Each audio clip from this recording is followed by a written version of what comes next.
അഭയം അഭയം നാരായണ സ്വരൂപ, ദേവന്മാരെ കാത്തുരക്ഷിക്കണേ പ്രഭു. ആ പ്രഭു, ഞങ്ങളെ രക്ഷിച്ചാലും മഹാബലി പ്രജകൾക്കെല്ലാം പ്രിയങ്കരനായി തീർന്നിരിക്കുന്നു. ഇങ്ങനെ പോയാൽ സ്വർഗവും അസുരരാജാവ് കീഴടക്കും. മഹാബലിയെ ഇല്ലാതാക്കണം. മഹാബലി വിശ്വജിത്ത് എന്ന മഹായാഗം നടത്തുന്നുവെന്ന് കേൾവിപ്പെട്ടു. അതുണ്ടാകരുത്. മഹാബലി ആ യാഗം ചെയ്താൽ കൂടുതൽ കരുത്തുണ്ടാകും. അതുകൊണ്ട് മഹാബലിയെയും അസുരവംശത്തെയും ഇല്ലായ്മ ചെയ്ത് ദേവന്മാരെയും ധർമ്മത്തെയും സ്വർഗലോകത്തെയും വീണ്ടു തരണമേ സ്വാമി.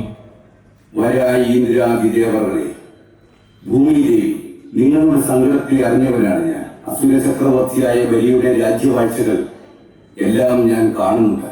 കൂടാതെ ദേവന്മാരെയും സ്വർഗലോകത്തെയും ആക്രമിച്ചതും ഞാൻ കണ്ടതാണ്. മഹാബലി എന്റെ ഭക്തനാണ്. എന്നിരുന്നാലും നിങ്ങളുടെ സങ്കടത്തിനൊരു നിവാരണം ഞാൻ ചെയ്യാം. വാമനാവതാരം കൈക്കൊണ്ട് നിങ്ങളുടെ ദുഃഖം ഞാൻ തീർത്തു തരാം. നിങ്ങൾ എല്ലാവരും യഥാസ്ഥാനം പോയിക്കൊള്ളു.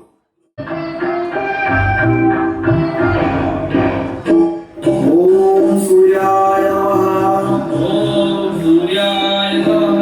ഓം ആദിത്യായ നമഃ. ഓം ആദിത്യായ നമഃ.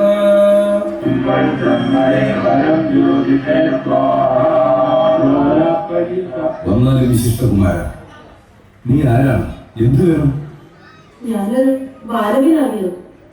നീ കേവനായ ഒരുവനാണെന്ന് എനിക്ക് മനസ്സിലായി.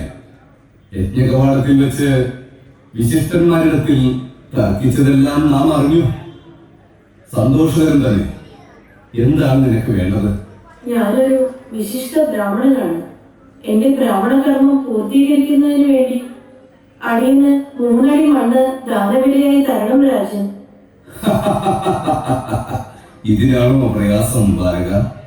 മൃഗാരകം തുടങ്ങിയ ഏത് നാടുകൾ രാജസുഖങ്ങൾ ഒഴിഞ്ഞു തരണം. ഹേ ബലിമഹാരാജൻ, ഈ ബാലകനെ നോക്കുന്ന സമയത്ത് എനിക്ക് ചില ശംഖകളെല്ലാം വരുന്നുണ്ട്. ചില ദിവ്യ അടയാളങ്ങൾ കാണുന്നുണ്ട്. ശംഖ്, ചക്രം, ഗദ തുടങ്ങിയതെല്ലാം കാണുന്നുണ്ട്. തീർത്ഥം കൊടുക്കരുത് ബലിമഹാരാജനെ. സത്യം നിറവേറ്റണം ഗുരുവേ. ഞാൻ സ്ഥലം കൊടുക്കാമെന്ന് സത്യം ചെയ്തു. എടാ ഭൂതന്മാരെ, ജലദാനത്തിനുള്ള കിണ്ടിയും ജലവും കൊണ്ടുവരൂ.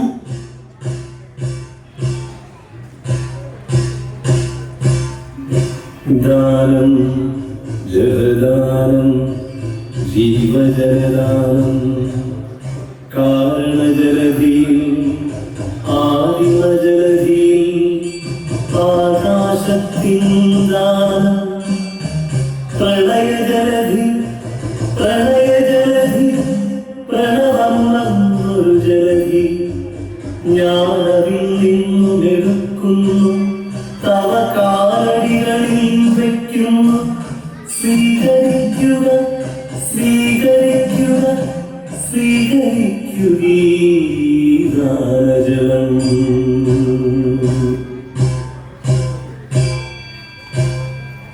ബാലക, ഈ സ്ഥലം അളന്നുകൊള്ളുക.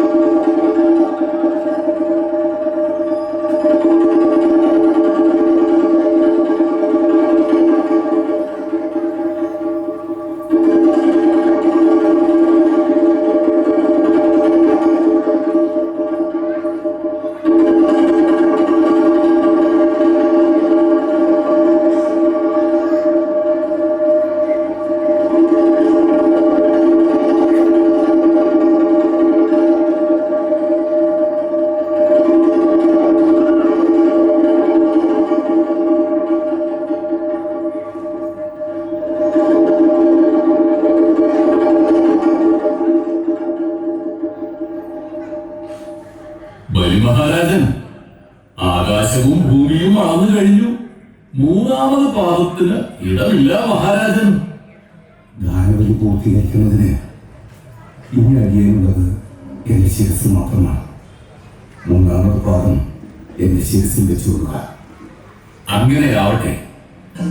1ാം കാലടിയെത്തി അനക്കമാം മണ്ണു നീ സ്വന്തമാക്കി.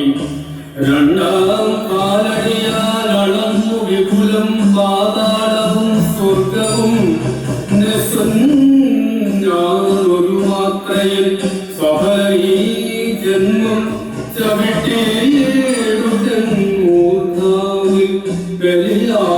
ജീവിതവും വാക്കും നമിക്കുന്നു ഞാൻ.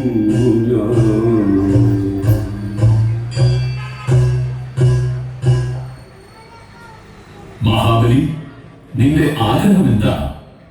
എനിക്ക് വർഷത്തിലൊരിക്കൽ എന്റെ പ്രജകളെ കാണാം, അവരോടൊപ്പം ആഘോഷിക്കണം, അവരുടെ ക്ഷേമവിശേഷങ്ങൾ അറിയണം, അവർ എന്റെ വരവിനായി കാത്തിരിക്കണം. മൂന്നാമത്തെ പാദം വയ്ക്കുവാൻ മഹാബലി വാമനന്റെ മുൻപിൽ ശിരസ് നമിച്ചു നിന്നു. വാമനൻ അദ്ദേഹത്തെ പാതാളത്തിലേക്ക് ചവിട്ടിത്താഴ്ത്തി. അങ്ങനെ എല്ലാ വർഷവും ചിങ്ങമാസത്തിലെ തിരുവോണ നാളിൽ മഹാബലി നമ്മെ കാണാൻ കഴിയും. ആ ദിവസമാണ് നാം തിരുവോണമായി കൊണ്ടാടുന്നത്.